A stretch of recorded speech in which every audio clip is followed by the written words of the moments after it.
Une femme simple a sauvé la mère d'un puissant duc, et tout a changé à cet instant précis.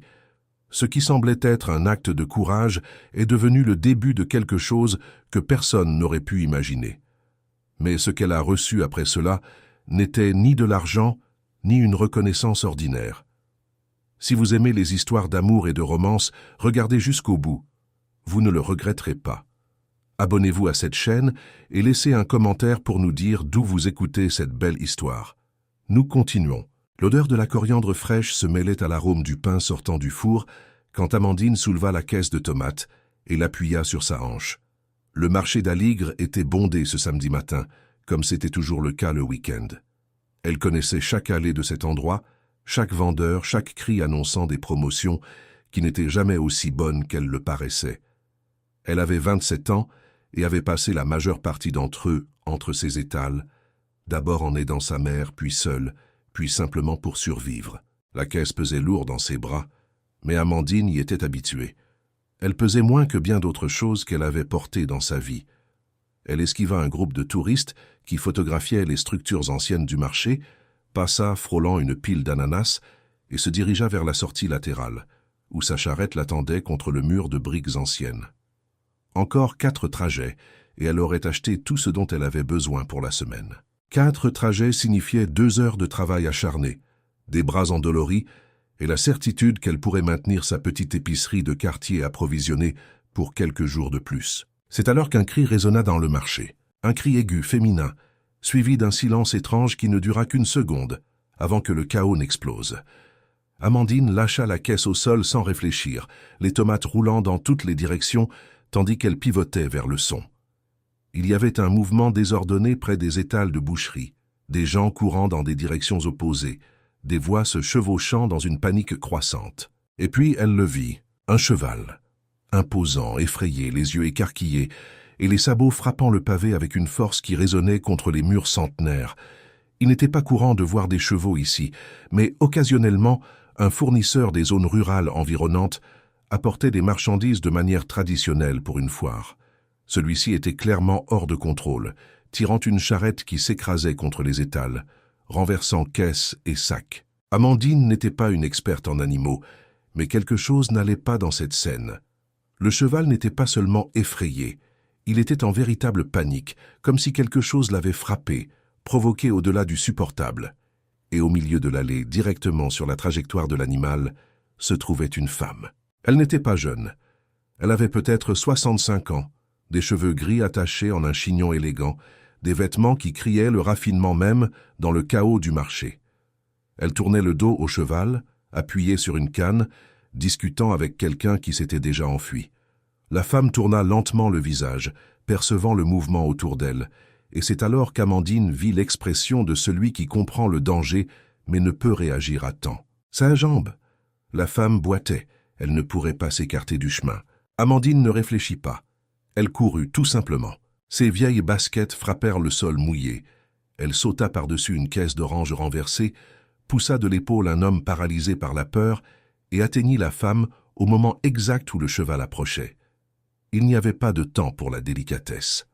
Amandine enveloppa le corps de l'inconnu de ses bras et la tira avec force, les jetant toutes deux sur le côté, contre un étal d'épices qui s'effondra sur elle dans une pluie de paquets de paprika et de cumin.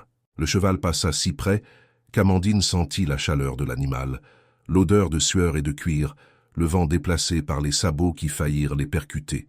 La charrette traînée heurta le côté de l'étal, projetant d'autres produits en l'air, puis continua sa course jusqu'à ce que quelques hommes réussissent enfin à maîtriser les rênes et à calmer la bête. Amandine était allongée au sol, la femme partiellement sur elle, toutes deux couvertes d'une poussière colorée d'épices.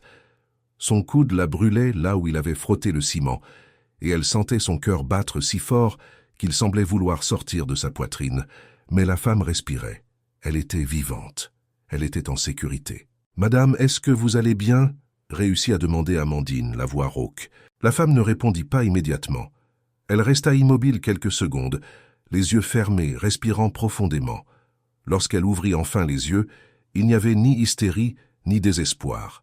Juste une lucidité intense, presque troublante. « Oui ?» dit-elle, et sa voix était ferme malgré la situation. « Grâce à vous. » Amandine l'aida à s'asseoir, récupéra la canne qui avait roulé sous un étal et la lui remit. Autour d'elle, le marché commençait à se réorganiser. Les vendeurs ramassèrent les produits tombés, les agents de sécurité couraient vers le cheval désormais maîtrisé, les curieux s'attroupaient pour voir les dégâts. « C'est allé trop vite », murmura Amandine, plus pour elle-même que pour la femme. Il n'était pas seulement effrayé, c'était comme si... Elle s'arrêta, réalisant qu'elle pensait à voix haute. Mais la femme l'observait avec une attention différente, comme si elle avait entendu exactement ce qu'Amandine n'avait pas terminé de dire, comme si quelqu'un l'avait provoqué exprès, compléta la femme d'une voix basse. Amandine signa des yeux, surprise. Elle n'était pas sûre de ce qu'elle avait vu, mais oui, c'était exactement cette impression. Le moment était trop précis. La direction, le timing, la façon dont le cheval s'était emballé juste au moment où la femme était vulnérable. Mais elle ne dit rien. Ce n'était pas à elle de remettre ces choses en question. « Mon nom est Éléonore », dit la femme, tendant la main de manière presque formelle, bien qu'elles soient toutes deux assises sur le sol sale d'un marché. « Amandine », répondit-elle en serrant la main. La peau était douce, soignée, mais la poignée était ferme. « Amandine », répéta Éléonore comme si elle gravait le nom. « Vous avez perdu vos affaires. » Amandine regarda autour d'elle. La caisse de tomates était détruite, les fruits écrasés par la panique de la foule. L'argent qu'elle avait dépensé pour cet achat représentait une bonne partie de ce qu'elle avait gagné cette semaine-là. Mais elle se contenta de hausser les épaules. « C'est ainsi, » dit-elle, et c'était vrai. Elle avait déjà perdu plus. Elle perdait toujours plus. Éléonore ne sembla pas satisfaite de la réponse. Elle étudia Amandine avec une intensité qui semblait lire au-delà des mots, au-delà des vêtements simples et des cheveux ébouriffés. Et puis, de façon presque imperceptible, Éléonore hocha la tête, comme si elle avait pris une décision. « Vous m'avez sauvé la vie, dit-elle, et je n'oublie jamais mes dettes. »« Ce n'était rien, » commença Amandine, mais Éléonore leva la main lui imposant le silence. « Ce n'était rien pour vous, peut-être, mais c'était tout pour moi. » Avant qu'Amandine ne puisse répondre, un groupe de personnes arriva en courant. C'étaient clairement des employés, des gardes du corps, des gens inquiets et attentionnés qui entourèrent Éléonore de questions et de soins. Une femme en tailleur impeccable apparut avec un fauteuil roulant. Un autre homme parlait au téléphone d'un ton urgent, appelant un médecin. Éléonore fit un signe de la main, écartant l'excès d'inquiétude. « Je vais bien grâce à cette demoiselle. » Elle désigna Amandine. « Sans elle, vous seriez en train de m'emmener dans un endroit bien différent de ma maison. » Les regards se tournèrent vers Amandine. Certains avec gratitude, d'autres avec une curiosité presque inconfortable, comme s'ils essayaient de comprendre comment quelqu'un d'aussi ordinaire avait pu faire quelque chose d'aussi significatif. Amandine se sentit exposée. Elle n'aimait pas l'attention. Elle ne l'avait jamais aimée. « Je dois y aller », dit-elle en se levant et en nettoyant la poussière de son pantalon. « Attendez, » demanda Éléonore. « Dites-moi au moins où je peux vous trouver pour vous remercier convenablement. » Amandine hésita. Il y avait quelque chose chez cette femme qui la mettait mal à l'aise, mais ce n'était pas de la peur. C'était le poids d'être vue. Vraiment vue. Comme si Éléonore voyait au-delà de la surface, au-delà de ce qu'Amandine montrait au monde. « J'ai une petite épicerie à Belleville. L'épicerie d'Amandine, rue de Belleville. » Éléonore hocha la tête, mémorisant l'adresse. « Je viendrai vous voir bientôt. » Et alors, avant qu'Amandine ne puisse protester ou dire que ce n'était pas nécessaire, Éléonore fut emmenée par ses employés vers la sortie, laissant derrière elle seulement le chaos du marché et la sensation étrange que quelque chose avait changé de manière irréversible. Amandine resta là un moment, entourée des débris de produits éparpillés, sentant son coude brûler et son cœur toujours battant. Puis, avec un soupir de fatigue, elle se tourna et commença à ramasser ce qu'elle pouvait encore sauver. La vie ne s'arrêtait pas à cause d'une frayeur. Jamais. Mais alors qu'elle rentrait chez elle des heures plus tard, portant bien moins que ce qu'elle avait prévu, Amandine ne pouvait s'empêcher de penser aux yeux d'Éléonore. Il y avait quelque chose dans ce regard qui la perturbait. Ce n'était pas seulement de la gratitude, c'était de la reconnaissance. Comme si cette femme avait vu quelque chose en Amandine qu'elle-même ignorait posséder. Et Amandine n'était pas sûre de savoir si c'était une bonne chose ou si c'était effrayant. Le dimanche se leva sous la pluie. Amandine se réveilla au son des gouttes frappant le toit en zinc de la petite maison où elle vivait. C'était une pièce et demie dans les faubourgs de Belleville, un endroit qui avait connu des jours meilleurs, mais qu'elle avait réussi à garder propre et organisé malgré les infiltrations et la peinture écaillée. Ce n'était pas grand-chose, mais c'était à elle. Gagner à la sueur de son front, sans faveur, sans dette. Elle prépara du café sur son petit réchaud à 2 feux, mangea 2 tartines de beurre et lavait sa tasse quand elle entendit frapper à la porte. Il n'était pas courant de recevoir des visites. Amandine n'avait pas beaucoup d'amis et le peu qu'elle avait savait que le dimanche était son jour de repos, pour ranger la maison, laver le linge, se préparer pour une nouvelle semaine. Elle s'essuya les mains sur un torchon et alla vers la porte, s'attendant à trouver un voisin demandant un peu de sel. Ce qu'elle trouva fut un homme, grand. Il devait avoir un peu plus de 30 ans, un costume sombre impeccable malgré la pluie fine qui tombait dehors, des cheveux noirs légèrement mouillés, un visage aux traits marqués, une mâchoire forte, des yeux sombres qui l'étudièrent avec la même intensité perturbante qu'elle avait vue chez Éléonore. « Amandine » demanda-t-il et sa voix était grave, contrôlée. « Oui » répondit-elle sans ouvrir complètement la porte. « Qui êtes-vous »« Je m'appelle Raphaël de Beaumont. Je suis le fils d'Éléonore de Beaumont. » Amandine cligna des yeux, traitant l'information. Un fils. La femme qu'elle avait sauvée avait un fils. Et ce fils était là, sur le pas de sa porte, par un dimanche pluvieux. « Puis-je entrer » demanda-t-il. « Je ne prendrai pas beaucoup de votre temps. » Amandine hésita. Tout chez cet homme criait le pouvoir, la façon dont il se tenait, ses vêtements coûteux, la manière dont il s'attendait à ce qu'elle dise oui sans discuter. Mais il y avait aussi autre chose, une courtoisie authentique qui ne semblait pas forcée. Elle ouvrit la porte. Raphaël entra, et immédiatement l'espace parut plus petit. Ce n'était pas seulement sa taille ou sa présence physique, c'était quelque chose de plus intangible. Il regarda autour de lui avec une expression neutre, mais Amandine savait ce qu'il voyait. Le salon minuscule avec un canapé usé, la table en bois avec 2 chaises dépareillées, les murs ayant besoin de peinture, le sol qu'elle frottait chaque semaine pour le garder brillant. « Désolée pour le désordre », dit-elle automatiquement, puis elle le regretta. Ce n'était pas en désordre, c'était pauvre, et elle n'avait pas à s'en excuser. « Ce n'est pas en désordre », dit Raphaël, et il y avait une sincérité dans sa voix qui la surprit. C'est soigné, qu'il avait raison. Il n'y avait pas de saleté, pas de négligence, juste une simplicité extrême. « Je suis venu vous remercier », continua Raphaël, sortant une enveloppe de la poche intérieure de sa veste. « Ma mère m'a raconté ce qui s'est passé hier. Vous lui avez sauvé la vie. »« N'importe qui aurait fait la même chose, » répondit Amandine, sans accepter l'enveloppe qu'il tendait. « Non, » dit Raphaël, et il y avait une fermeté absolue dans ce mot. « Non, la plupart des gens auraient couru dans la direction opposée.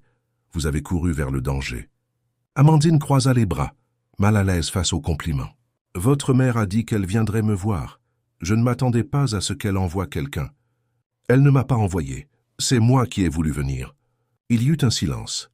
Raphaël tenait toujours l'enveloppe dans sa main tendue et Amandine continuait de ne pas la prendre. « Je ne veux pas d'argent, » dit-elle finalement. « Ce n'est pas pour ça que je l'ai fait. »« Je sais, » répondit Raphaël, et il rangea l'enveloppe. « C'est précisément pour cela que je suis venu personnellement, pour comprendre quel genre de personne fait une telle chose sans rien attendre en retour. » Amandine sentit une irritation croissante. Elle n'était pas un objet d'étude, une curiosité pour les riches, cherchant à comprendre comment vivaient les pauvres. « Vous avez compris ?» demanda-t-elle, et il y avait une rudesse dans sa voix qu'elle ne put cacher. Raphaël l'observa un long moment.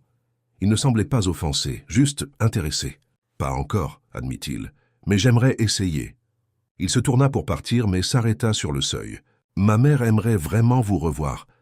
Pas par obligation, mais parce qu'elle rencontre rarement des gens qui l'impressionnent, et vous l'avez impressionné. » « Je ne sais pas si c'est une bonne ou une mauvaise chose, » murmura Amandine. Raphaël sourit pour la première fois.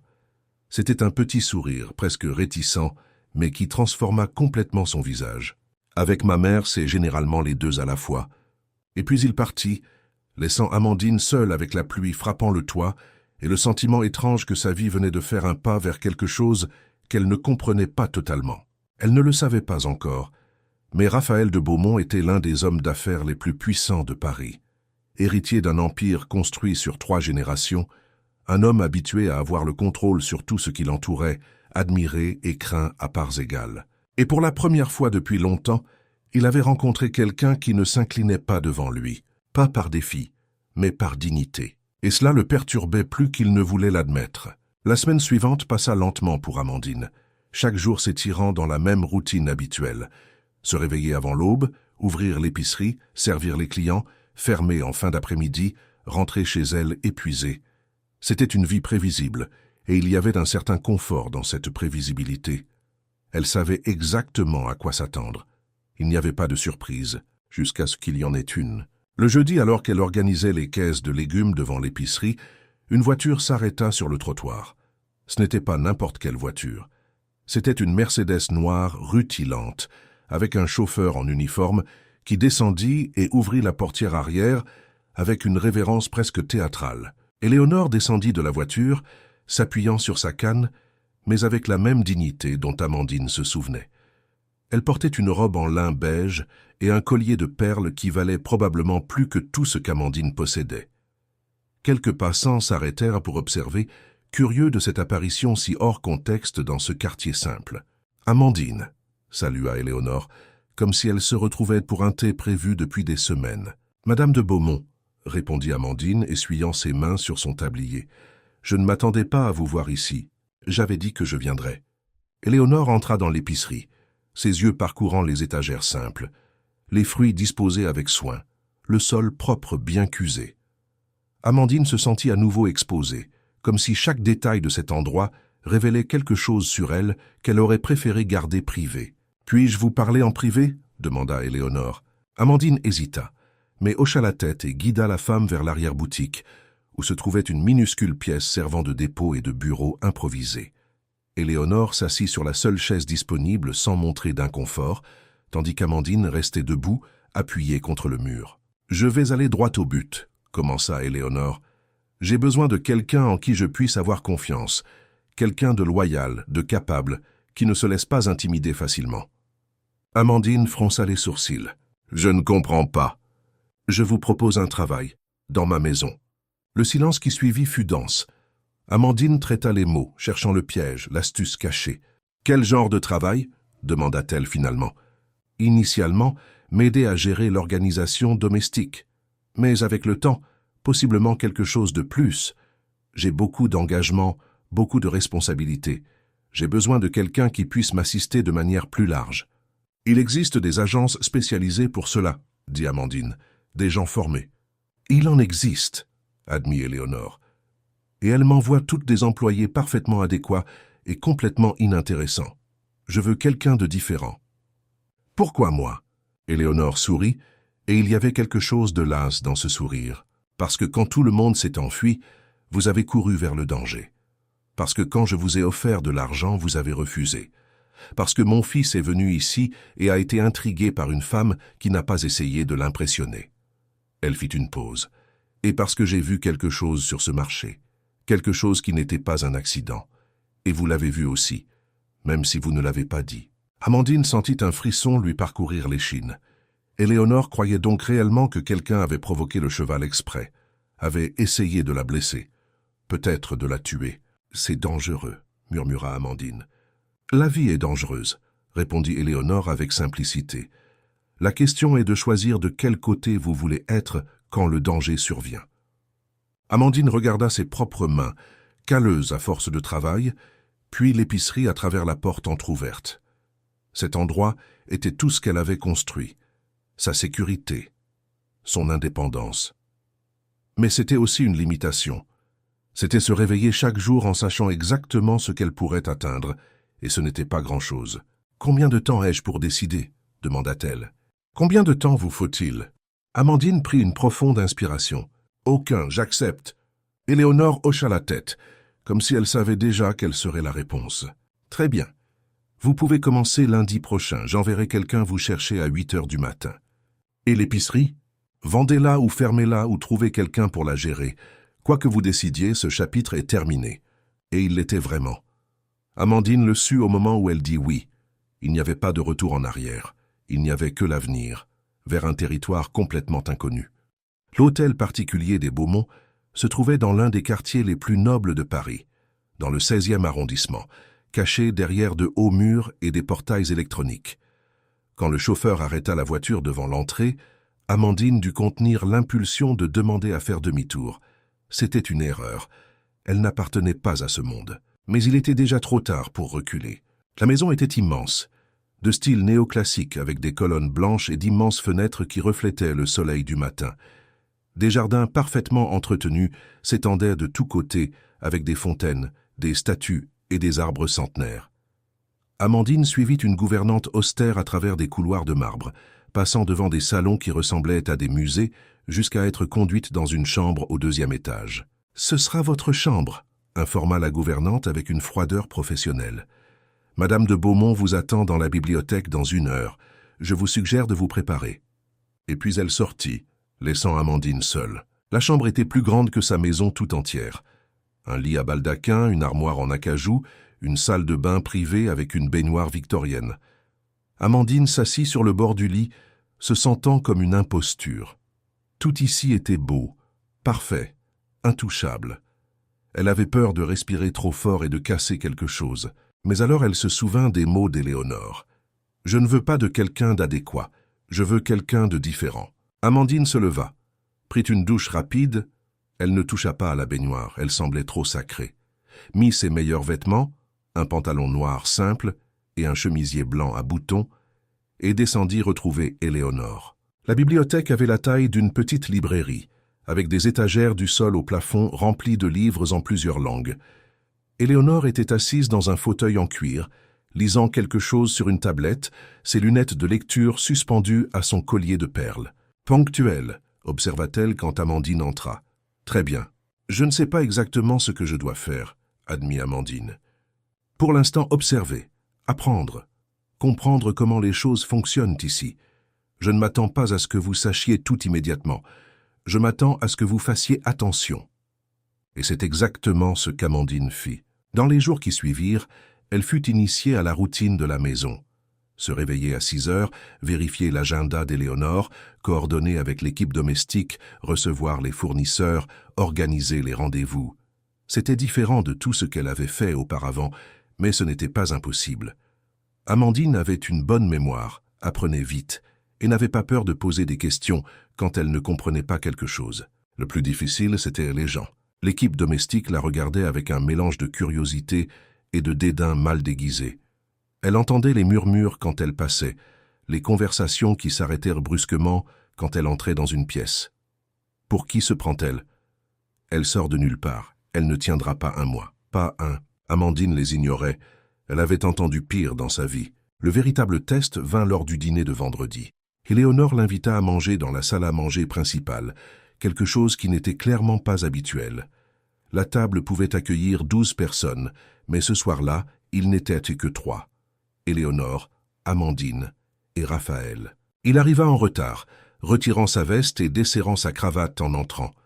Il s'arrêta en voyant Amandine assise à table, une expression de surprise traversant son visage pendant une fraction de seconde. « Raphaël, tu te souviens d'Amandine ?» dit tranquillement Éléonore, comme si c'était la chose la plus naturelle au monde. « Je m'en souviens », répondit-il, s'asseyant à l'opposé de sa mère. Ses yeux rencontrèrent ceux d'Amandine. « Vous travaillez ici maintenant ?»« Oui », confirma Amandine, gardant une voix ferme. « Intéressant. » Il n'y avait pas de ton de jugement dans ce mot, mais pas d'approbation non plus, juste un constat. Le dîner fut servi par 2 employés silencieux.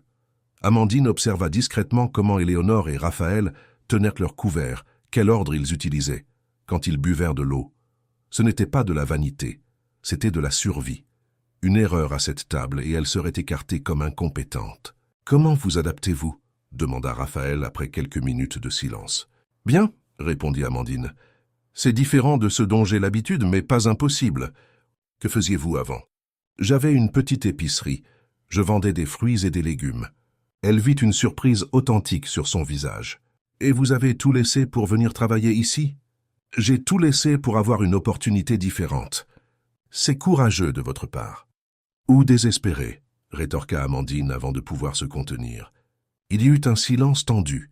Éléonore leva les yeux de son assiette, observant l'échange avec intérêt. Raphaël, cependant, ne sembla pas offensé. En fait, il sourit, le même petit sourire qu'Amandine avait vu chez elle. L'honnêteté, rare par ici. « Je ne sais pas être autrement, » dit Amandine. « Très bien, » intervint Éléonore. Alors soyons honnêtes sur quelque chose d'important. Il y aura un événement ici, à la maison, samedi prochain. Un dîner de bienfaisance pour environ 80 personnes. Je veux qu'Amandine m'aide à l'organiser. » Raphaël laissa tomber sa fourchette dans son assiette avec un cliquetis métallique. « Mère, elle est ici depuis 4 jours. » « Et alors ? » ?»« C'est un événement important. Des politiciens, des chefs d'entreprise, des leaders d'opinion. Ce n'est pas la place de... » Il s'arrêta, réalisant ce qu'il allait dire. « Et de qui ?» demanda Éléonore, la voix dangereusement calme. Raphaël ferma les yeux une seconde, le regrettant clairement. « Ce n'est pas ce que j'ai voulu dire. »« Alors qu'as-tu voulu dire ? » ?»« Que c'est peut-être trop tôt pour une telle responsabilité. » Éléonore se tourna vers Amandine. « Qu'en pensez-vous » Amandine déglutit avec peine. Tout le monde dans cette maison s'attendait à ce qu'elle échoue. Tout le monde, sauf peut-être Éléonore. C'était sa chance de prouver qu'ils pouvaient avoir tort, ou de confirmer qu'ils avaient raison. « Je pense que je peux le faire, dit-elle, si vous m'enseignez ce qui doit être fait. » Éléonore sourit. « Parfait, nous commençons demain matin. » Raphaël ne dit plus rien, mais Amandine sentit le poids de son regard pendant tout le reste du dîner. Ce n'était pas de l'hostilité exactement, c'était de la prudence, comme si elle était un animal sauvage dont il ne savait pas s'il était dangereux ou simplement égaré. Quand le dîner se termina et qu'Amandine retourna dans sa chambre, elle resta debout à la fenêtre, regardant les jardins illuminés. De quelque part, au loin, venait le son d'une fontaine. Tout était si parfait, si irréel. Elle n'appartenait pas ici. C'était évident. La question était, est-ce que cela importait ? La semaine suivante fut brutale. Amandine se réveillait avant l'équipe domestique et se couchait après tout le monde. Elle apprenait les arrangements floraux, la disposition des tables, les listes d'invités, les protocoles d'étiquette qui semblaient avoir été inventés uniquement pour compliquer les choses simples. Éléonore était une enseignante exigeante mais juste. Quand Amandine faisait une erreur, elle la corrigeait sans l'humilier. Quand elle réussissait, elle se contentait de hocher la tête et de passer à autre chose. Le dîner de bienfaisance approchait et la tension dans la maison augmentait proportionnellement. Amandine sentait les regards critiques de l'équipe, les paris silencieux sur le moment où elle commettrait l'erreur fatale qui la renverrait d'où elle venait. 2 jours avant l'événement, l'une des coordinatrices démissionna soudainement. Amandine entendit la discussion animée dans le couloir, la femme disant qu'elle ne travaillerait pas sous les ordres d'une fille de banlieue qui ne savait même pas tenir une fourchette correctement. Éléonore la renvoya sur le champ sans drame et se tourna vers Amandine. « Vous devrez assumer ces fonctions également. » Ce n'était pas une demande, c'était un fait. Amandine ne se plaignit pas. Elle travailla simplement davantage. La nuit précédant l'événement, elle était dans la salle à manger en train de vérifier la disposition finale des tables quand Raphaël entra. Il était tard. Minuit était passé, et il portait seulement un pantalon de costume et une chemise aux manches retroussées, les cheveux légèrement en bataille. « Toujours éveillé ?» demanda-t-il surpris. « Je termine presque », répondit Amandine, ajustant un arrangement floral qui était légèrement de travers. Raphaël marcha entre les tables, observant le travail. Tout était parfait. Des nappes en lin immaculé, de l'argenterie polie, des cristaux étincelants, des fleurs fraîches dans des arrangements élégants mais pas excessifs. « C'est vous qui avez fait tout ça ?» demanda-t-il. « J'ai coordonné. L'équipe a fait le gros du travail. » Tout de même. Il s'arrêta à côté d'elle, assez près pour qu'Amandine sente le léger parfum d'une eau de Cologne coûteuse mêlée à quelque chose de plus humain, de plus réel. De la fatigue peut-être, ou juste l'honnêteté de quelqu'un à la fin d'une longue journée. « Pourquoi faites-vous cela ?» demanda soudain Raphaël. « Faire quoi ?»« Tout ceci.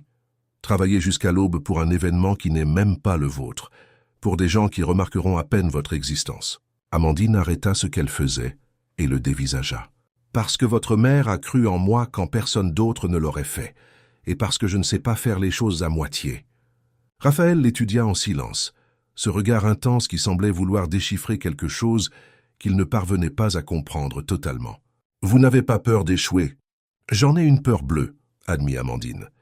Mais faire quelque chose avec la peur au ventre est différent de ne rien faire.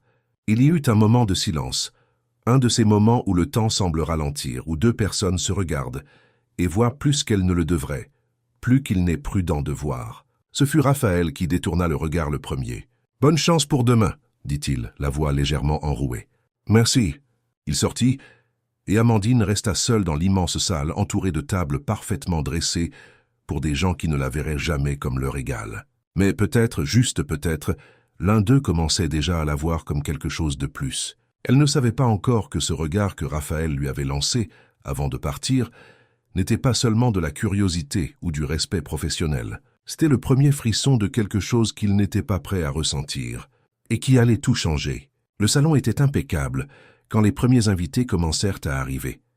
Les lustres de cristal jetaient une lumière dorée sur les tables décorées, l'orchestre jouait doucement dans un coin, les serveurs circulaient avec des plateaux de champagne.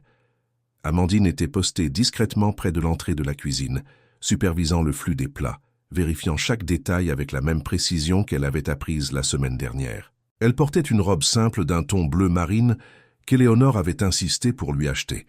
Rien d'extravagant mais bien coupé, assez élégante pour ne pas détonner complètement avec l'ambiance. Ses cheveux étaient attachés en un chignon bas, sans autre bijoux que de petites boucles d'oreilles discrètes. Elle ne voulait pas attirer l'attention. Elle voulait seulement s'assurer que tout fonctionnait parfaitement. Et cela fonctionnait. Les invités étaient exactement le genre de personnes que Raphaël avait décrites.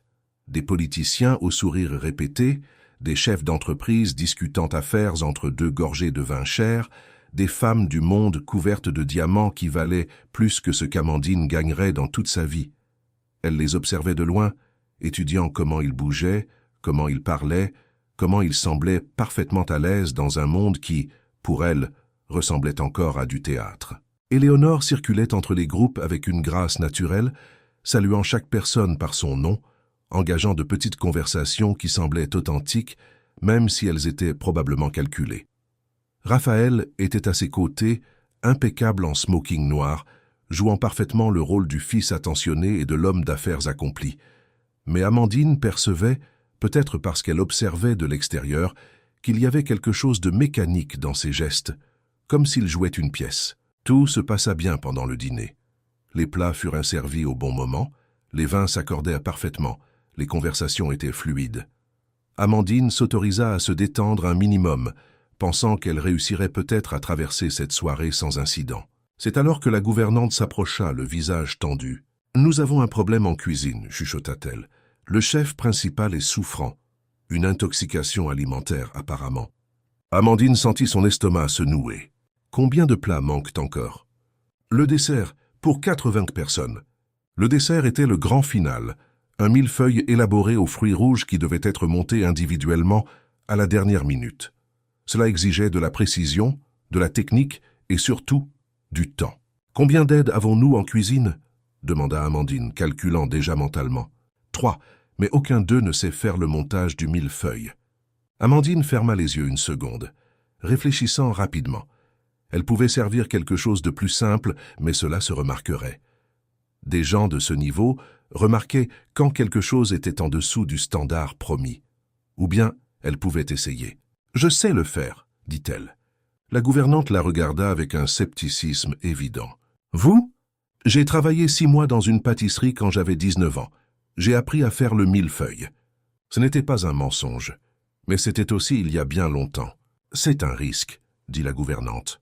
« Le plus grand risque est de n'avoir aucun dessert. » La femme hésita, puis hocha la tête. Amandine entra dans la cuisine comme un général entrant sur un champ de bataille.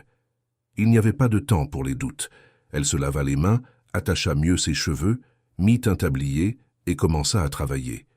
Ses mains bougeaient avec une mémoire musculaire qu'elle ne savait même plus posséder.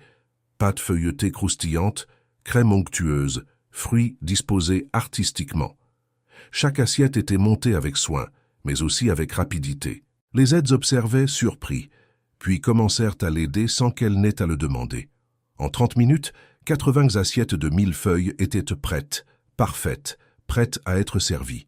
Quand le dernier plat sortit de la cuisine, Amandine s'appuya contre l'évier, épuisée, le cœur battant fort.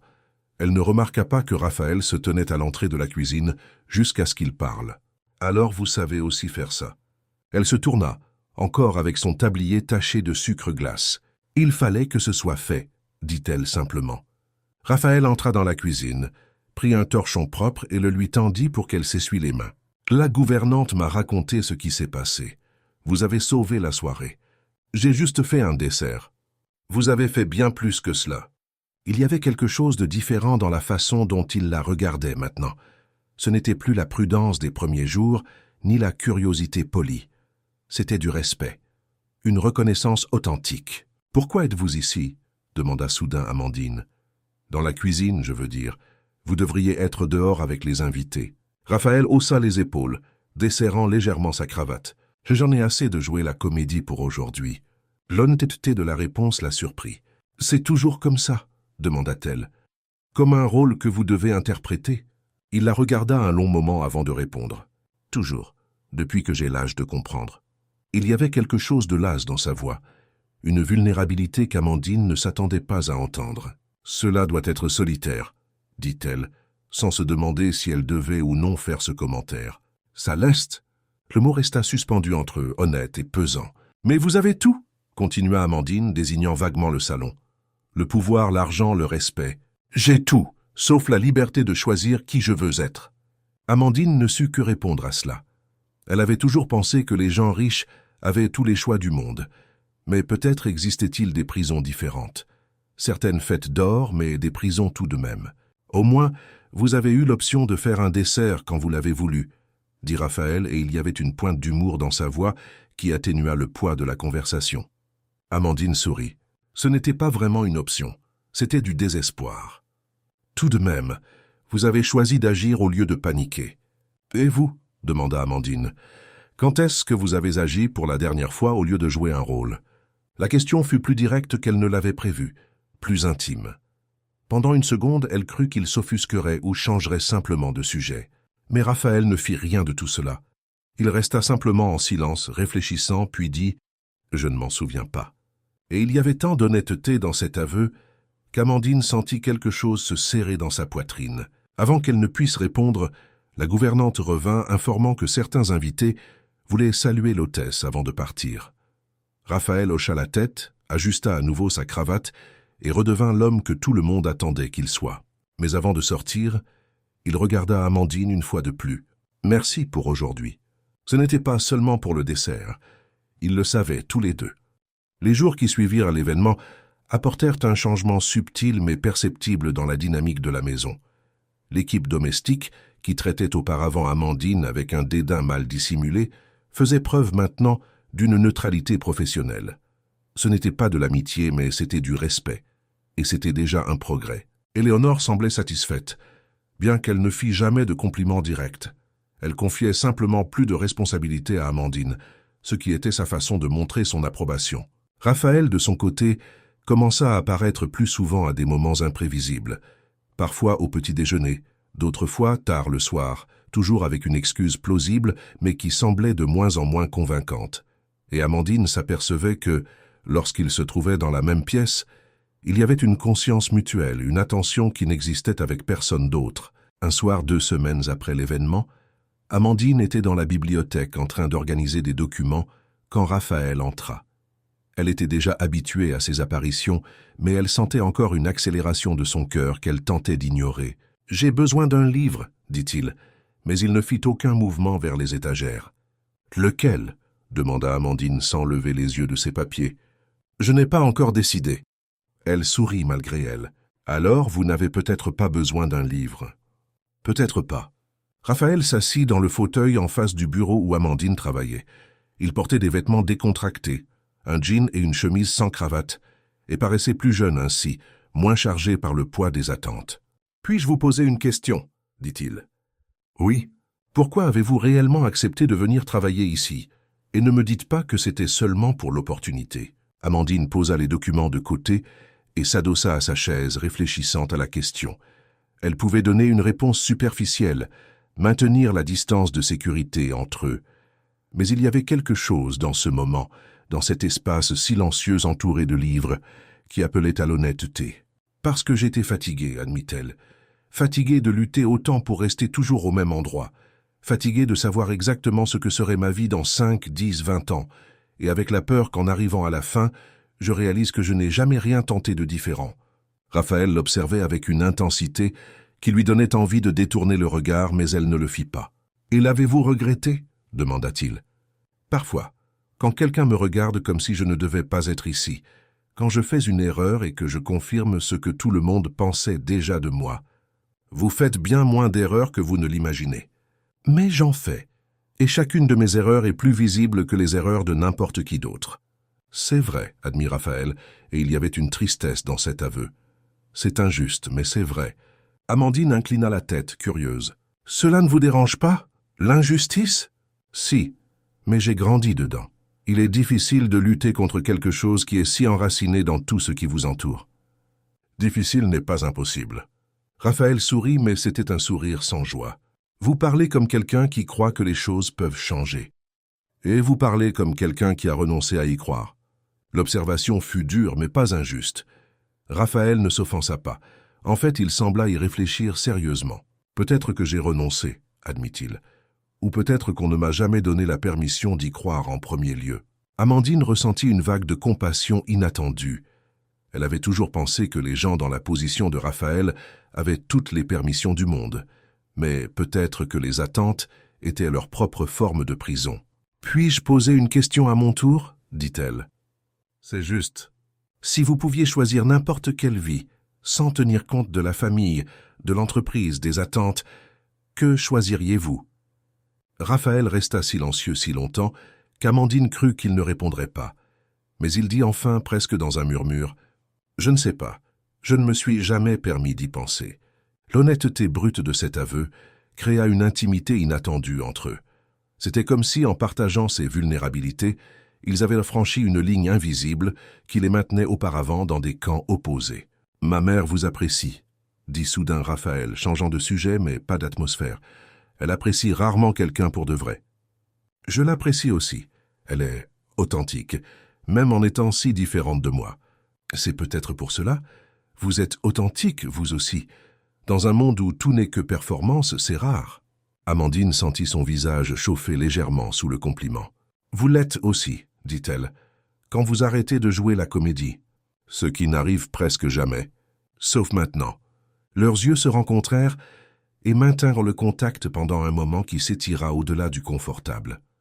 Quelque chose se formait là, quelque chose qu'aucun d'eux n'était prêt à nommer, mais qu'ils ne pouvaient plus ignorer complètement. Ce fut Raphaël qui rompit le moment, se levant brusquement. « Il est tard, vous devriez vous reposer. » Amandine hocha la tête, même si elle savait qu'elle n'arriverait probablement pas à dormir de sitôt.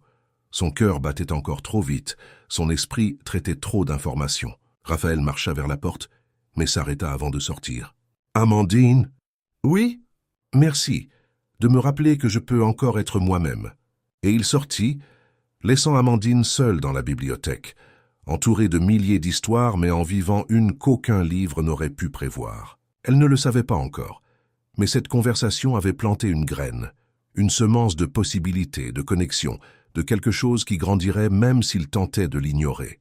Parce que certaines choses, une fois commencées, ne peuvent être défaites. Et ce qui commençait entre Amandine et Raphaël était exactement ce genre de choses.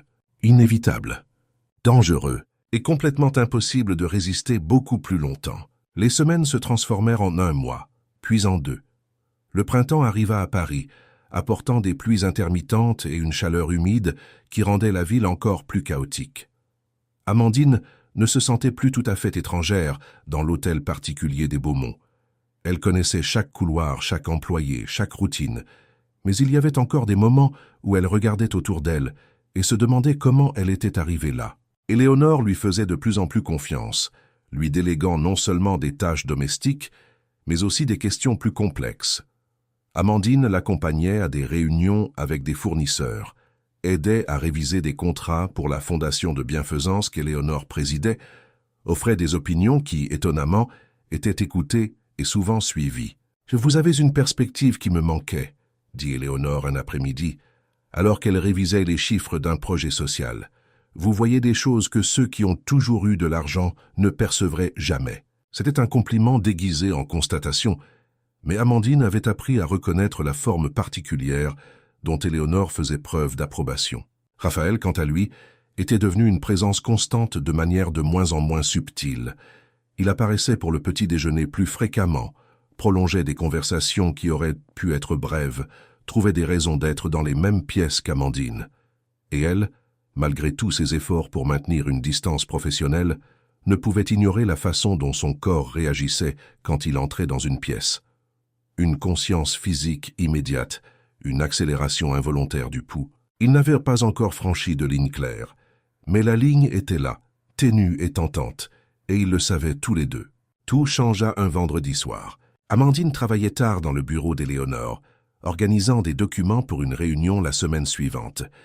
Il était presque 11 heures du soir quand elle entendit des pas dans le couloir. Elle s'attendait à ce que ce soit l'un des agents de sécurité faisant sa ronde nocturne, mais c'était Raphaël. Il était différent. Son costume était froissé, sa cravate desserrée de façon négligée, ses cheveux en désordre comme s'il y avait passé les mains plusieurs fois. Et il y avait quelque chose sur son visage qu'Amandine n'avait jamais vu auparavant. De la colère mêlée à une profonde fatigue. « Raphaël !» Elle se leva, inquiète. « Est-ce que tout va bien ?» Il entra dans le bureau sans répondre, alla directement au bar et se servit un whisky généreux. Il but la moitié du verre d'un trait, ferma les yeux et s'appuya contre le meuble. « Réunion difficile ?» demanda prudemment Amandine. « Réunion de merde » répondit-il. Et le mot sonna si hors contexte venant de lui qu'Amandine cligna des yeux, surprise. 5 heures à discuter d'une fusion que je ne veux pas faire, avec des gens que je ne respecte pas, pour augmenter des profits dont je n'ai pas besoin. Amandine ne savait que dire. Elle l'observa boire le reste du whisky et s'en servir un autre. « Vous devriez peut-être aller dormir », suggéra-t-elle doucement. « Demain, tout semblera meilleur. » Raphaël rit, mais c'était un son sans joie. « Demain sera exactement pareil, et le jour suivant, et celui d'après, jusqu'à ce que je meure en faisant quelque chose que je n'ai jamais voulu faire au départ. » Il y avait tant de désespoir contenu dans ces mots qu'Amandine sentit quelque chose se serrer dans sa poitrine. Elle s'approcha lentement, comme on s'approcherait d'un animal blessé. « Pourquoi le faites-vous alors ?» demanda-t-elle. « Parce que c'est ce qu'on attend de moi. Parce que 3 générations ont construit cela, et que je suis obligé de le maintenir. Parce que si je m'arrête, tout s'effondre, et des centaines de personnes perdent leur emploi, et ma famille perd ce qu'elle a mis des décennies à bâtir. Et vous? Que perdez-vous si vous continuez ?» La question fit s'arrêter Raphaël, le verre à mi-chemin de sa bouche. Il la regarda vraiment, et Amandine vit quelque chose se briser dans ses yeux sombres. « Moi-même, s'il reste encore quelque chose à perdre. » Amandine tendit la main sans réfléchir, toucha légèrement son bras. C'était un geste simple, réconfortant, mais l'effet fut immédiat. Raphaël se raidit sous le contact, comme s'il était brûlé, mais il ne s'écarta pas. « Vous êtes fatigué, » dit doucement Amandine, « et vous buvez trop. Laissez-moi vous raccompagner à votre chambre. »« Non, » dit Raphaël, mais il n'y avait aucune fermeté dans ce mot. « Je ne veux pas aller dans ma chambre. Je ne veux pas être seul dans cette immense maison à penser à la prochaine réunion, au prochain engagement, au prochain mensonge que je vais devoir soutenir. »« Alors que voulez-vous » La question sortit avant qu'Amandine ne puisse réfléchir si elle devait la poser. Et au moment où les mots furent dits, quelque chose changea dans l'air entre eux. Une charge électrique, une tension qui s'était construite pendant des semaines et qui avait finalement atteint son point de rupture. Raphaël posa son verre et fit un pas vers elle. Amandine aurait dû reculer. Elle aurait dû maintenir la distance de sécurité professionnelle. Mais elle ne bougea pas. « Je veux arrêter de penser, » dit Raphaël, la voix rauque. « Je veux ressentir quelque chose de réel au lieu de toute cette mise en scène. » Il leva la main lentement, laissant le temps à Amandine de s'écarter si elle le souhaitait. Elle ne s'écarta pas. Ses doigts touchèrent son visage avec une délicatesse qui contrastait avec l'intensité du moment, traçant la ligne de sa mâchoire, le contour de ses lèvres. « Amandine » murmura-t-il, et il y avait une question dans ce prénom, une permission demandée. Elle aurait dû dire non. Elle aurait dû se rappeler qu'il était son employeur, qu'il y avait un fossé entre leur monde, que rien de bon ne pourrait sortir de cela. Mais quand elle ouvrit la bouche, ce qui sortit fut « moi aussi ». Et alors, il n'y eut plus de place pour les doutes ou la rationalité. Raphaël la tira contre lui et l'embrassa avec une urgence qui coupa le souffle d'Amandine. Ce n'était pas un baiser doux ou exploratoire. C'était un besoin brut, des mois de tension enfin libérés. Ses mains s'emmêlèrent dans ses cheveux, défaisant le chignon, tandis que les mains d'Amandine s'agrippaient à sa chemise comme si c'était la seule chose solide dans un monde qui, soudain, n'avait plus de sens. Amandine sentit son dos toucher le mur. Elle ne savait pas comment ils étaient arrivés là, et Raphaël pressé contre elle, tout son corps tendu par la retenue.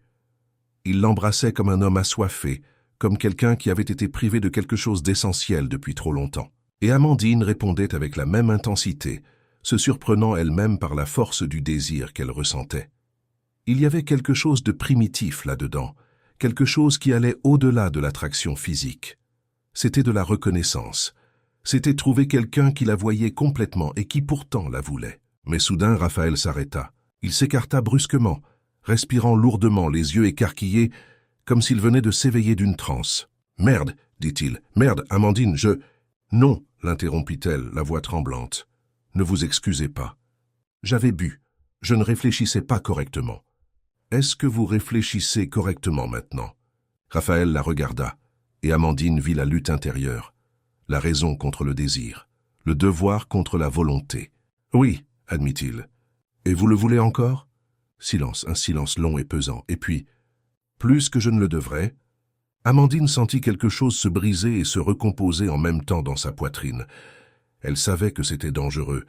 Elle savait que cela pouvait détruire tout ce qu'elle avait construit ici. Mais sur le moment, elle ne pouvait s'en soucier. « Alors ne vous excusez pas », répéta-t-elle. Raphaël passa une main dans ses cheveux, essayant visiblement de reprendre ses esprits. « Cela ne peut pas arriver, dit-il. Mais on aurait dit qu'il essayait de s'en convaincre lui-même plus qu'elle. Vous travaillez ici. Ma mère a confiance en vous.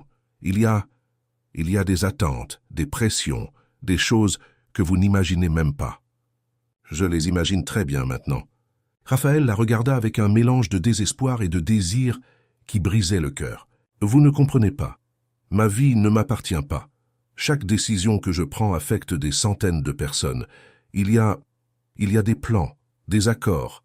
Ma famille négocie une alliance avec les Valois depuis des mois. Leur fille, il n'eut pas besoin de terminer. Amandine comprit parfaitement. Il y avait une femme, quelqu'un d'approprié, du même monde, avec le bon pédigree, quelqu'un qui n'était pas elle. La douleur fut physique. Amandine se força à s'écarter du mur, à créer une distance entre eux. « Je comprends, » dit-elle, et sa voix sortit plus froide qu'elle ne l'avait voulu. « Amandine !»« Non, vous avez raison, c'était une erreur. Vous aviez bu, j'étais... peu importe. Oublions que c'est arrivé. » Mais Raphaël ne bougea pas. Il resta là à la regarder avec une agonie si évidente qu'Amandine faillit céder. Elle faillit dire qu'elle se moquait des alliances, ou des plans, ou de tout ce qui se trouvait sur leur chemin. « Presque.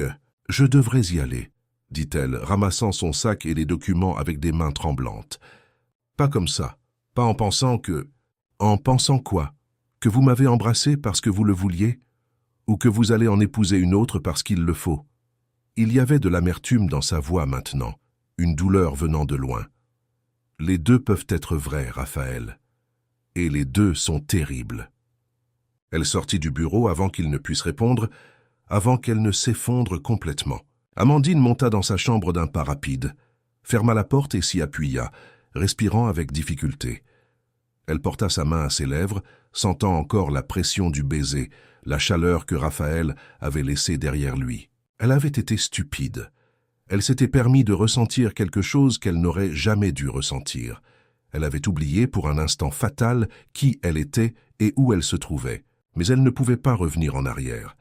Elle ne pouvait pas effacer la sensation d'avoir été dans ses bras, d'avoir été embrassée comme si elle était la seule chose qui importait au monde.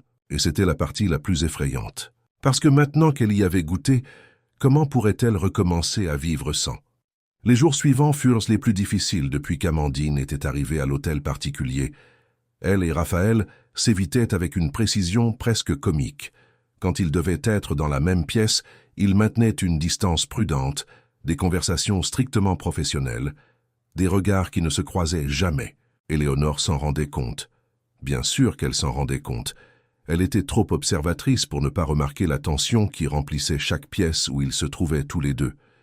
Mais elle ne dit rien, se contentant d'observer avec ses yeux astucieux qui semblaient tout voir. Amandine se plongea dans le travail pour échapper à ses propres pensées. Elle réorganisa tout le système d'archivage, assuma des projets supplémentaires pour la fondation, se proposa pour des tâches qui n'étaient normalement pas de son ressort. N'importe quoi pour garder son esprit occupé. Mais la nuit, quand elle était seule dans sa chambre, il n'y avait pas assez de travail pour bloquer les souvenirs. Le baiser se répétait dans son esprit comme un film en boucle. Et pire encore, était la façon dont Raphaël l'avait regardée après, comme si elle était simultanément la meilleure et la pire chose qui lui soit jamais arrivée. Une semaine après l'incident, Amandine était dans le jardin tôt le matin, coupant des roses pour un arrangement, quand elle entendit des pas derrière elle. Elle n'eut pas besoin de se retourner pour savoir de qui il s'agissait. « Nous devons parler, » dit Raphaël. « Nous n'en avons pas besoin. »« Amandine, s'il vous plaît. » Il y avait quelque chose dans sa voix qui la fit s'arrêter. Elle se tourna lentement. Raphaël avait une mine affreuse, des cernes profonds, le visage plus émacié, une tension dans les épaules qui n'était pas là auparavant. « Je n'ai pas pu arrêter d'y penser, » admit-il. « Je n'ai pas pu dormir, je n'ai pas pu travailler correctement. Tout ce que je fais, vous êtes là, dans ma tête. » Amandine sentit son cœur s'emballer, mais elle garda un visage neutre. « Et que voulez-vous que je fasse de cette information ? Je ne sais pas. Je sais seulement que je ne peux pas continuer à faire comme si cela n'était pas arrivé, comme si cela n'avait rien signifié. » « Qu'est-ce que cela a signifié alors ?» Raphaël fit un pas vers elle. « Cela a tout signifié, et cela m'effraie. » Amandine sentit les larmes monter, mais elle les retint. « Vous avez dit qu'il y avait des plans, une alliance, une femme. Il y en a, alors peu importe ce que cela a signifié. Cela ne change rien. Cela ne change pas les faits extérieurs, mais cela change tout ici. » Il frappa sa poitrine. « Et je ne sais plus comment redevenir celui que j'étais avant de vous connaître. » C'était la chose la plus honnête, la plus vulnérable qu'il lui ait jamais dite. Et cela faisait plus mal que n'importe quel rejet. « Parfois, dit lentement Amandine, la bonne chose à faire est celle qui fait le plus mal. Et si je ne veux pas faire la bonne chose? Et si pour la première fois de ma vie, je voulais choisir ce que je veux au lieu de ce que je dois? » Le cœur d'Amandine battit si fort qu'elle crut qu'il pouvait l'entendre. « Ne jouez pas avec moi, Raphaël. Ne me donnez pas d'espoir si vous ne pouvez pas le tenir. » « Je ne joue pas. » Il fit un autre pas, se trouvant assez près pour la toucher. Mais il ne le fit pas. Il resta simplement là, à la regarder avec une intensité brûlante. « Dites-moi que vous le ressentez aussi, » demanda-t-il. « Dites-moi que je ne suis pas le seul à perdre la tête. » Amandine savait qu'elle devrait mentir, qu'elle devrait se protéger, créer une barrière, maintenir la sécurité de la distance. Mais elle regarda ses yeux sombres, y vit la vulnérabilité brute et ne put s'y résoudre. « Vous n'êtes pas seul, chuchota-t-elle. Je le ressens aussi. » Cet aveu changea tout. Raphaël la tira contre lui, non pas avec l'urgence désespérée de la première fois, mais avec une tendresse qui était d'une certaine manière encore plus dévastatrice. Il la serra, comme si elle était précieuse, fragile, comme s'il avait peur qu'elle disparaisse s'il la lâchait. Et Amandine s'autorisa à fondre dans cette étreinte, à enfouir son visage contre sa poitrine, à sentir son cœur battre fort contre le sien. Pendant un instant, il n'y avait pas de conséquences, pas de monde différent ni d'attente impossible. Il n'y avait que deux personnes qui avaient trouvé quelque chose de réel dans un monde de façade. Et aussi dangereux que cela fût, aucun des deux n'était plus disposé à lâcher prise. Ce qui avait commencé par des moments volés se transforma en quelque chose qu'aucun d'eux ne pouvait plus cacher complètement. Non pas qu'ils fussent imprudents, mais il y avait une énergie entre Amandine et Raphaël qui changeait l'atmosphère dès qu'ils étaient dans la même pièce. Des regards qui s'attardaient une fraction de seconde de trop. Des conversations apparemment anodines qui recelaient des couches de sens que seuls eux comprenaient. Des frôlements accidentels qui n'étaient jamais vraiment accidentels. Éléonore remarquait tout, évidemment, mais elle restait silencieuse, se contentant d'observer avec ses yeux pénétrants qui donnaient à Amandine l'impression d'être transparente. D'autres commencèrent aussi à s'en rendre compte.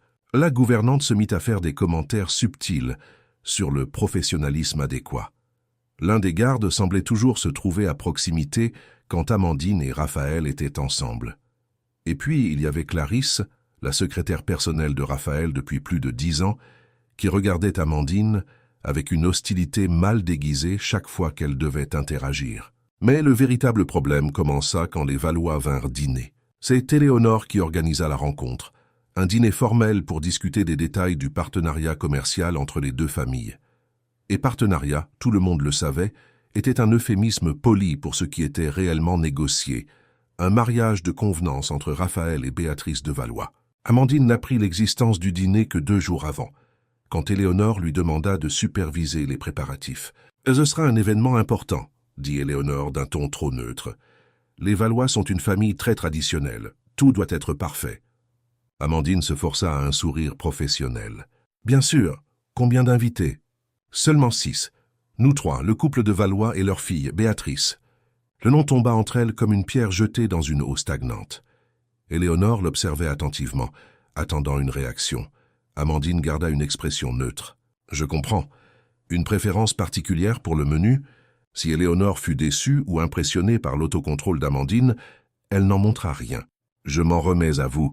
Vous choisissez toujours bien. » Amandine organisa le dîner avec la même efficacité que pour tout le reste. Mais chaque détail la coupait comme du verre. Choisir des fleurs pour une table où Raphaël rencontrerait la femme que tout le monde attendait qu'il épouse. Sélectionner le vin pour un toast qui célébrerait une union qui l'excluait complètement. Le soir du dîner, elle porta une robe grise discrète et resta dans les coulisses, supervisant le service, s'assurant que tout se déroulait parfaitement. Et ce fut le cas. La nourriture était délicieuse, le vin s'accordait à merveille, l'ambiance était élégante sans être ostentatoire. Qu'Amandine dut regarder de loin Béatrice de Valois rire de quelque chose que Raphaël avait dit. Béatrice était exactement ce qu'Amandine attendait. Belle d'une manière polie et coûteuse, avec des cheveux blonds parfaitement coiffés, des vêtements de créateur qui coûtaient probablement plus cher que ce qu'Amandine gagnerait en un an. Elle parlait couramment 3 langues, avait un master en gestion, appartenait au même cercle que la famille de Beaumont. Elle était parfaite. Et Amandine n'était absolument rien en comparaison. Elle observa Raphaël pendant le dîner, cherchant des signes d'inconfort, de réticence. Mais il jouait très bien son rôle. Il souriait au bon moment, conversait avec charme, semblait sincèrement intéressé quand Béatrice parlait de ses projets philanthropiques. Amandine ne put supporter d'en voir plus. Elle sortit silencieusement dans le jardin, ayant besoin d'air, de distance, de quelque chose qui ne soit pas la douleur aiguë de voir l'homme qu'elle aimait. Et oui, elle l'aimait, elle devait se l'avouer maintenant, courtiser une autre femme. Elle n'entendit pas les pas, jusqu'à ce qu'une voix féminine parle derrière elle. « Alors c'est vous. » Amandine se retourna rapidement. Béatrice se tenait là, un verre de vin à la main, l'expression plus tranchante qu'elle ne l'avait été pendant le dîner. « Je vous demande pardon ?»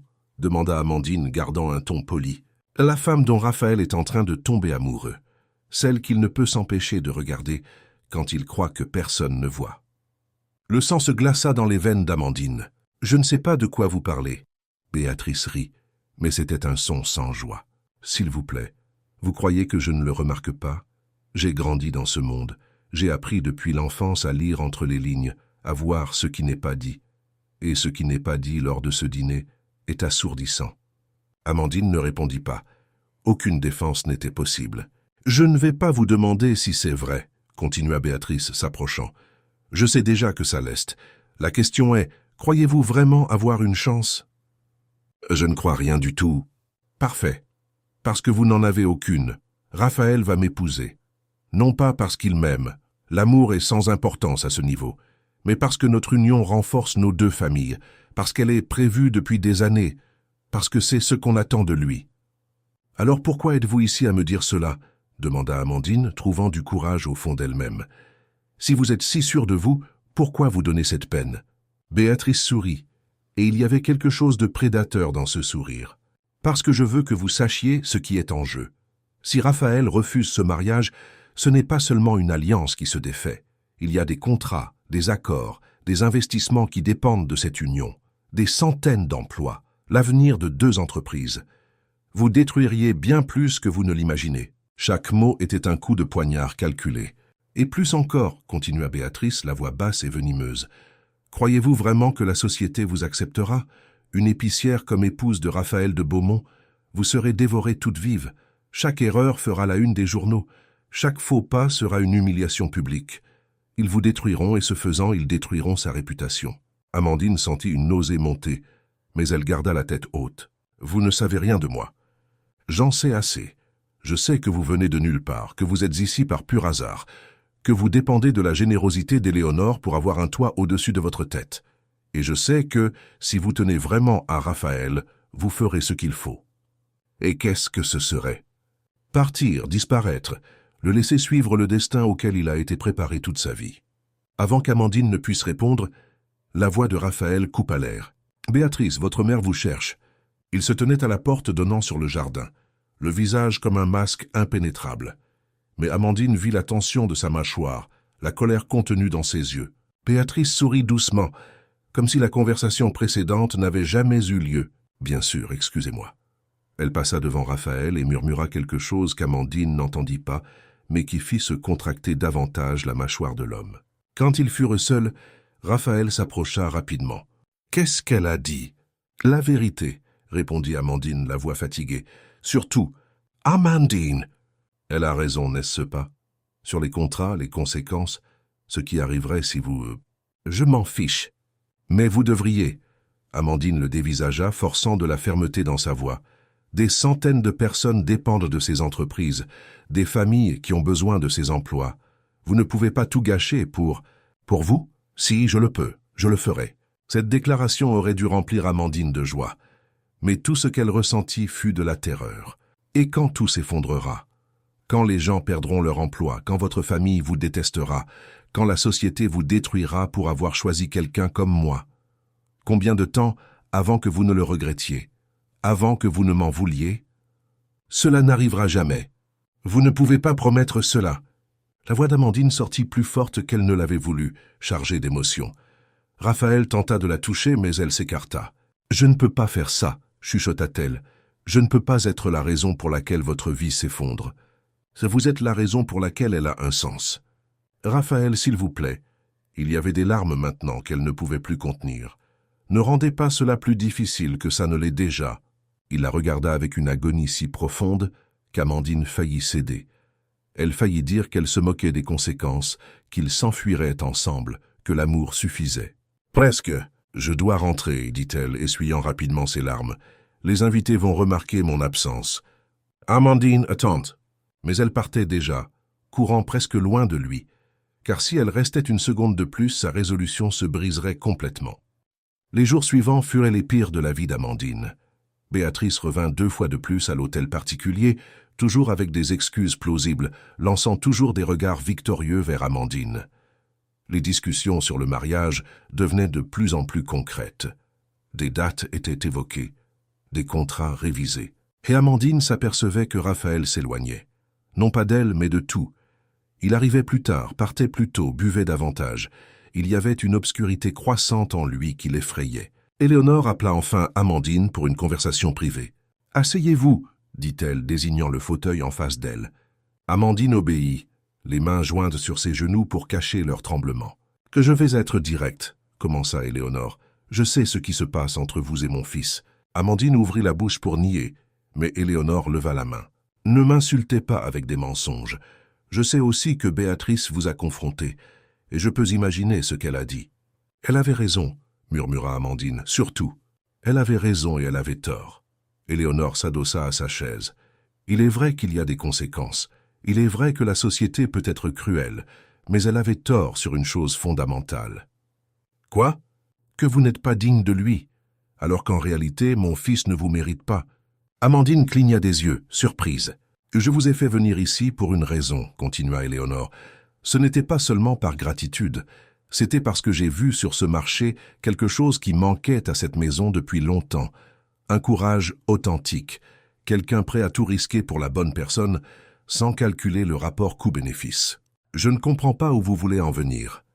Je veux dire que cet incident n'était pas un accident. J'étais certaine que quelqu'un avait essayé de me faire du mal, et ce n'était pas la première tentative. » Éléonore fit une pause. « Il y a des intérêts en jeu, Amandine. Des gens qui bénéficieraient de ma disparition, et du fait que Raphaël épouse quelqu'un de plus malléable. » Le sang d'Amandine se glaça. « Êtes-vous en train de dire que Béatrice... » « Pas directement, mais sa famille a beaucoup à gagner, et les méthodes douteuses ne leur sont pas étrangères. Pourquoi me racontez-vous cela ?» Éléonore se pencha en avant. « Parce que vous devez comprendre que ce n'est pas aussi simple que de choisir entre l'amour et le devoir. Il y a des forces à l'œuvre dans l'ombre. Et vous, que vous le vouliez ou non, vous êtes au milieu de tout cela, maintenant. » Amandine sentit les murs se refermer sur elle. « Que voulez-vous que je fasse ? Je veux que vous soyez honnête avec moi. Aimez-vous mon fils ?» La question directe coupa le souffle d'Amandine. Mais après tout cela, mentir serait inutile. « Oui. Et lui, vous aime-t-il ? Je le crois. Vous ne le croyez pas, vous le savez. Je le vois dans ses yeux. Éléonore soupira, et cela rend tout beaucoup plus compliqué. Alors que devons-nous faire? Sincèrement, je ne sais pas.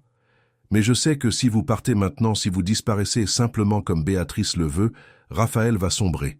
Il l'épousera, il vivra la vie que tout le monde attend, et il mourra de l'intérieur. Et si je reste, il perd tout le reste. Peut-être, ou peut-être y a-t-il un chemin auquel personne n'a encore pensé. Amandine voulait y croire, mais elle était fatiguée d'espérer. « Je suis confuse, admit-elle. Je ne sais plus ce qui est juste. Bienvenue dans le monde des adultes, dit Éléonore avec un sourire triste, où il existe rarement une réponse parfaite, seulement des choix difficiles. Cette nuit-là, Amandine resta éveillée à regarder le plafond, pensant à tout ce qu'Éléonore avait dit, à des dangers invisibles, à des choix impossibles, et à un amour qui semblait être à la fois la meilleure et la pire chose qui lui soit arrivée. Et c'est alors qu'elle réalisa que quoi qu'elle fasse, quelqu'un finirait par souffrir. La question était de savoir qui elle était prête à sacrifier, elle-même ou Raphaël. La décision tomba lors d'une nuit silencieuse, quand Amandine admit enfin la vérité qu'elle fuyait. Elle n'appartenait pas à ce monde, elle n'y appartiendrait jamais, et plus elle restait, plus il serait difficile pour Raphaël de faire ce qu'il devait faire. Elle était l'excuse parfaite pour qu'il évite son destin. Mais elle n'était pas une solution, elle n'était qu'un report de la douleur inévitable. Si elle l'aimait vraiment, et elle l'aimait, elle devait le libérer. Amandine commença à faire ses plans en silence.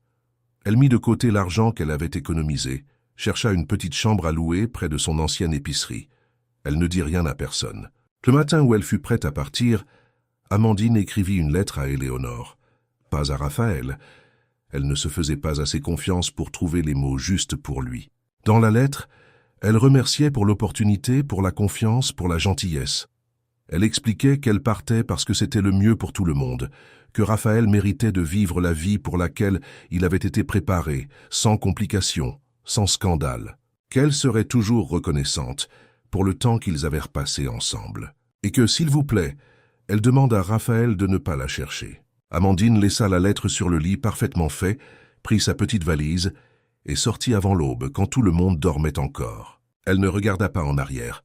Si elle l'avait fait, elle n'aurait pas eu la force de continuer. Et tandis que le taxi l'emmenait loin de cet hôtel particulier, de cette vie, de cet amour impossible, Amandine s'autorisa à pleurer. Elle pleura pour la première fois depuis qu'elle était enfant.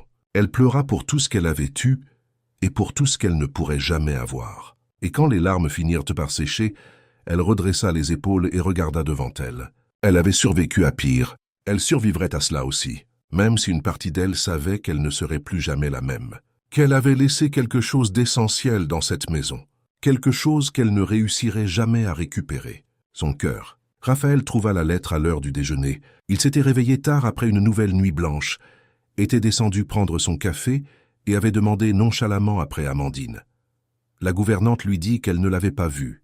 Personne ne l'avait vue. Ce fut Éléonore qui suggéra de vérifier sa chambre. Le lit était impeccable, les tiroirs vides, l'armoire dépourvue des quelques vêtements qu'Amandine possédait, et sur l'oreiller, une lettre adressée à Éléonore. Raphaël saisit l'enveloppe avant que sa mère ne puisse protester, déchira le sceau et lut. Chaque mot était un coup de poignard, chaque phrase polie et reconnaissante était un adieu définitif. « Elle est partie », dit-il, et sa voix sonna étrangement creuse. « Lise jusqu'au bout », ordonna calmement Éléonore. Raphaël se concentra à nouveau sur le papier, sur les dernières lignes qu'il n'avait pas vraiment traitées la première fois. « Demandez à Raphaël de ne pas me chercher. C'est mon choix, fait par amour.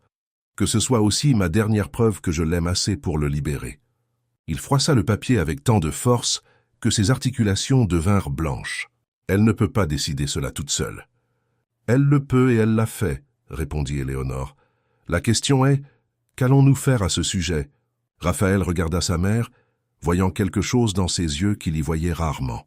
De l'attente, comme si elle attendait depuis longtemps qu'il prenne une décision pour lui-même. « Je ne sais pas où elle est allée. » Alors découvre-le. Et après ? Après, tu décideras si tu veux vivre la vie qu'on a prévue pour toi ou la vie que tu veux vraiment. Raphaël s'assit lourdement sur le lit qu'Amandine avait fait avec tant de soin avant de partir. Si je pars à sa recherche, il y a tellement de choses en jeu. les contrats avec les Valois, la fusion, les emplois.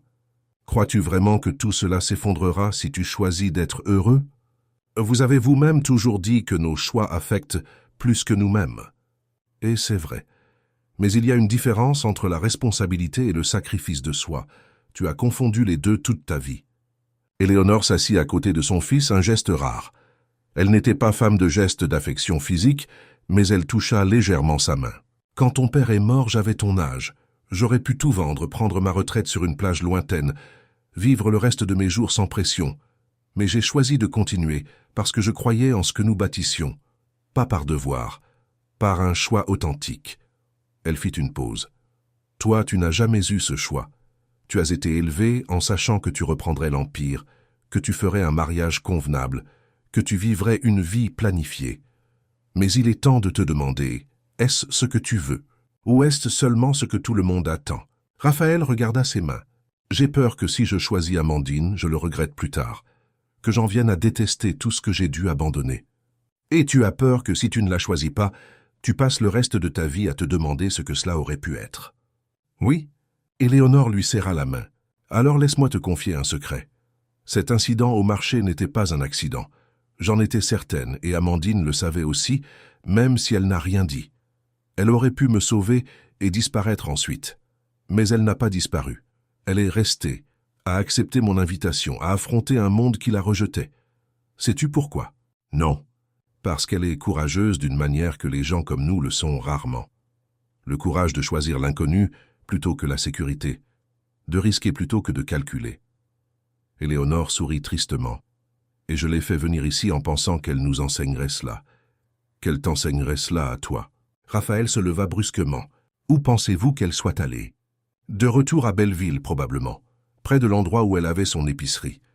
C'est le seul foyer qu'elle connaisse en dehors d'ici. » Raphaël se dirigeait déjà vers la porte, quand Éléonore parla à nouveau. « Raphaël ?» Il s'arrêta. « Quand tu la trouveras, ne t'excuse pas d'être allé la chercher, et ne lui promets pas que tout ira bien. Sois simplement honnête sur ce que tu veux. C'est tout ce qu'elle a toujours voulu de toi, l'honnêteté. » Il fallut 3 jours à Raphaël pour la trouver. 3 jours à visiter chaque pension bon marché, chaque petite chambre à louer à Belleville et dans les environs. 3 jours à ignorer les appels de Béatrice, de son avocat, du conseil d'administration de l'entreprise. 3 jours où il réalisa que rien de tout cela n'avait d'importance si Amandine n'était pas là. Il la trouva dans une maison minuscule au fond d'une ruelle étroite, portant des sacs de courses dans l'escalier extérieur. Elle s'arrêta en le voyant, figé au milieu d'une marche, les sacs balançant dans ses mains. « Comment m'avez-vous trouvé » demanda-t-elle, la voix sans émotion. « J'ai cherché, dans tous les endroits possibles. » Amandine descendit les marches lentement, posa les sacs au sol. « J'avais demandé de ne pas me chercher. Je sais, mais je n'ai jamais été doué pour suivre des règles qui n'ont pas de sens. Raphaël, » il y avait de la fatigue dans sa voix, « ne rendez pas cela plus difficile, j'ai pris ma décision. » Sans me consulter. « Parce que vous ne m'auriez jamais laissé partir. »« Exactement !»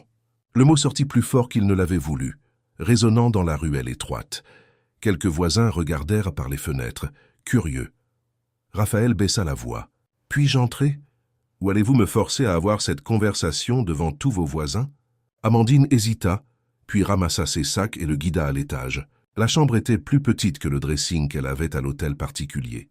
Un lit simple, un réchaud à 2 feux, une table pliante. Mais c'était propre, organisé, et il y avait un vase de fleurs sauvages sur le rebord de la fenêtre. « Pourquoi ?» demanda Raphaël dès que la porte fut fermée. « Pourquoi vous êtes-vous simplement enfui ?»« Je ne me suis pas enfui, je suis parti. Il y a une différence. »« Pas pour moi. » Amandine croisa les bras, gardant ses distances. « J'ai fait ce qui était juste. Je vous ai laissé libre de suivre votre vie sans complications. Vous croyez que ne pas vous avoir, ce n'est pas avoir des complications ?»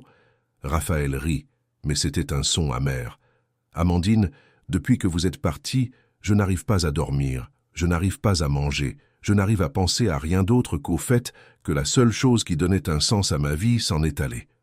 Cela passera. » Non, et vous le savez aussi bien que moi.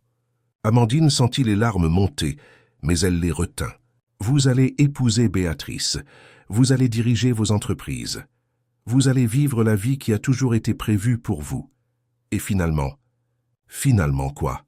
Je vais vous oublier, je vais me réveiller un jour et réaliser que j'ai fait le bon choix. Raphaël fit un pas vers elle. Non, je l'épouserai, et chaque nuit, je m'allongerai à côté d'une femme que je n'aime pas, en pensant à vous. J'aurai des enfants et quand je les regarderai, j'imaginerai comment ils seraient s'ils étaient les nôtres. Je vieillirai en accomplissant mon devoir, et je mourrai en regrettant de n'avoir pas eu le courage de vous choisir. Les mots tombèrent entre eux comme des bombes, honnêtes et dévastateurs. Ce n'est pas juste, chuchota Amandine. Ce n'est pas juste de me faire me sentir coupable de vous avoir libéré. Je ne veux pas de liberté. Je vous veux, vous. Vous ne pouvez pas avoir les deux. Alors je vous choisis. Amandine secoua la tête, désespérée. Et les conséquences? Les contrats, la fusion, les gens qui dépendent de vous? Je m'en occuperai. Je trouverai un moyen. Mais je ne vivrai plus dans le mensonge. Raphaël, soyez réaliste. La société va nous détruire, votre famille. C'est ma mère qui m'a aidé à vous trouver. Amandine cligna des yeux, surprise. Quoi? Elle savait où chercher. Elle m'a dit de venir vous chercher. Elle m'a dit que si je ne le faisais pas, ce serait la plus grande erreur de ma vie. Des larmes coulèrent enfin sur le visage d'Amandine. Même si elle approuve, cela ne change pas le reste. Les autres familles, la presse, les gens qui diront que je suis une opportuniste, que j'ai profité de vous. Raphaël combla la distance entre eux, prit le visage d'Amandine entre ses mains, la forçant à le regarder. Laisse-les parler, laisse tout le monde parler, je m'en fiche maintenant. La seule chose qui compte, c'est ce que je ressens quand je suis avec vous et quand je n'y suis pas. Il essuya ses larmes avec ses pouces. Pendant ces 3 jours sans vous, j'ai réalisé quelque chose. Toutes ces choses que je pensais être importantes, l'argent, le pouvoir, le statut, l'approbation, sont vides sans quelqu'un avec qui les partager. Et vous êtes la seule personne avec qui je veux tout partager. C'est de la folie, chuchota Amandine. Oui, mais c'est ma folie, mon choix. Pour la première fois de ma vie, c'est moi qui choisis. Et si ça se passe mal? Alors ça se passera mal. Mais au moins, nous aurons vécu quelque chose de réel au lieu d'un beau mensonge. Amandine regarda ses yeux sombres qu'elle avait appris à connaître dans des circonstances si improbables, qu'elle avait appris à lire, qu'elle avait fini par aimer sans demander de permission. « Je vous choisis aussi », admit-elle enfin, la voix brisée. « Que Dieu me vienne en aide, mais je vous choisis. » Raphaël la tira contre lui et l'embrassa comme un homme qui trouve de l'eau après avoir traversé un désert. Et Amandine s'autorisa à fondre dans ce baiser, dans cette étreinte, dans ce choix insensé et merveilleux. Quand ils se séparèrent, ils respiraient tous deux avec difficulté. « Qu'est-ce qu'on fait maintenant ?» demanda Amandine. « Maintenant, j'annule les fiançailles avec Béatrice. J'affronte les conséquences. Et si vous m'acceptez, je vous demande en mariage de la manière appropriée, devant tout le monde, sans me cacher. » Raphaël, pas aujourd'hui, pas demain, mais quand vous serez prête, quand vous saurez avec certitude que c'est ce que vous voulez. Il entrelaça ses doigts dans les siens. Parce que cette fois, Amandine, ce sera pour toujours. Je ne vous laisserai plus jamais partir. Le scandale, quand il éclata, fut exactement aussi grand qu'attendu. La nouvelle que Raphaël de Beaumont avait rompu ses fiançailles avec Béatrice de Valois et était publiquement liée à une femme d'origine humble, comme la presse le formula délicatement, domina les pages mondaines pendant des semaines. Il y eut des pressions, des critiques, des menaces voilées de rupture de contrat. La famille de Valois tenta de poursuivre pour rupture d'accord, mais Éléonore, avec son habileté caractéristique, trouva des failles juridiques qui rendirent l'action impossible. Mais il y eut aussi des surprises. Il y eut des chefs d'entreprise qui admirèrent publiquement le courage de Raphaël. De jeunes héritiers qui virent en lui un exemple montrant qu'il était possible de choisir différemment. Et il y eut, à la surprise générale, un mouvement inattendu de soutien populaire quand l'histoire complète fut révélée. Comment Amandine avait sauvé Éléonore, comment elle avait travaillé dur, comment elle avait prouvé sa valeur. La fusion avec les Valois n'eut pas lieu. Mais Raphaël trouva des partenaires alternatifs, structura ses entreprises de manière plus efficace, prouva que l'empire des Beaumont ne dépendait pas d'une alliance spécifique. Et à travers tout cela, Amandine était à ses côtés. Ce ne fut pas facile. Elle dut se forger une carapace, apprendre à ignorer les commentaires malveillants, supporter les regards critiques lors des événements mondains. Mais elle avait Raphaël à ses côtés, et Éléonore comme allié improbable mais féroce. 6 mois plus tard, par une matinée de dimanche ensoleillé, Raphaël la ramena au marché d'Aligre. « Pourquoi ici ?» demanda Amandine, alors qu'ils marchaient entre les étals. « Parce que c'est ici que tout a commencé. Là où vous avez choisi de courir vers le danger au lieu de vous en éloigner. Là où vous avez sauvé la femme qui allait changer votre vie. » Ils s'arrêtèrent exactement à l'endroit où le cheval s'était emballé des mois auparavant. Raphaël s'agenouilla là même, au milieu du marché bruyant, entouré de vendeurs, d'acheteurs et de touristes. « Amandine, dit-il, et sa voix portait toute la certitude qui manquait lors de leur rencontre. Vous m'avez appris que le courage n'est pas l'absence de peur, c'est de choisir malgré la peur.